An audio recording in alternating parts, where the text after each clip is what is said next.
Hey everyone, welcome back. I'm Ryan. And I'm Maya. Welcome to Story Essence Podcast. Today, we're kicking off part one of our three-part series on adult attachment styles. Have you ever sent a text to someone you're dating, seen the read receipt turn on, and felt your stomach drop when 2 hours passed without a response? That exact tension is what the book Attached by Amir Levine and Rachel Heller answers. Today, we're breaking down the three core attachment styles, where they actually come from, and how they show up in everyday life. Right, because the big idea of the book is kind of mind-blowing. The way you behave in your relationships today was largely set in motion before you could even talk. Yeah, it sounds almost dramatic, but attachment theory shows that as infants, we form a hidden blueprint for how relationships work, based entirely on how reliable our caregivers were. And that blueprint just quietly runs in the background of our lives. And Levine and Heller lay out three main adult styles: secure, anxious, and avoidant. Roughly 50% of people are secure, 20% are anxious, and 25% are avoidant. With a tiny remainder who are a mix, called disorganized. But half the population being secure is huge. So what does a secure person actually look like on a random Tuesday? Well, honestly, they just don't play mind games. A secure person texts back when they text back. If their partner seems a little quiet at dinner, they don't spiral thinking, oh, they're going to leave me. They just ask, hey, is everything okay? Exactly. During an argument, they don't shut down or cling desperately. They stay present and work it out. And that comes from having caregivers who were consistently responsive growing up. They weren't perfect parents, just reliably there. That safety net makes such a difference. But then you have the anxious style, which is about 1 in 5 people. Right, and this one hits home for a lot of people. Anxious types crave deep intimacy, but they have this constant background fear that their partner doesn't love them as much as they love their partner.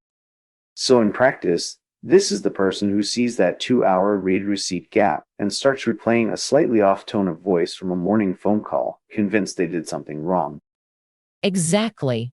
They might even send a follow-up text saying, hey, sorry if I was weird earlier, even when they didn't do anything wrong, just to smooth things over and feel close again. What causes that blueprint to form, though? Inconsistent caregiving as a child. Sometimes the caregiver was warm and available, other times cold or overwhelmed. So as a child, you learn that love isn't guaranteed.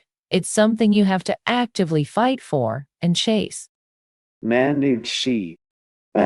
So that makes so much sense.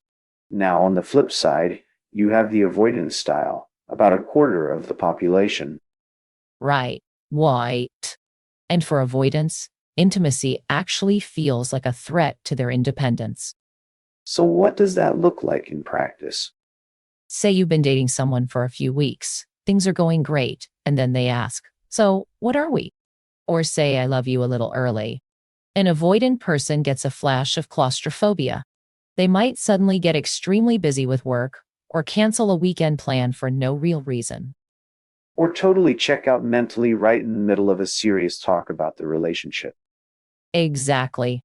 And that stems from early caregivers who were rejecting, intrusive, or dismissive.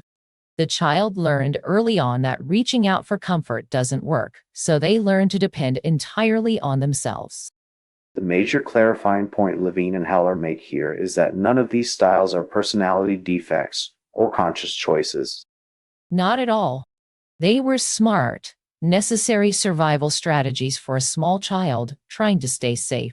They just don't always serve us well as adults, especially when we don't realize we're running them.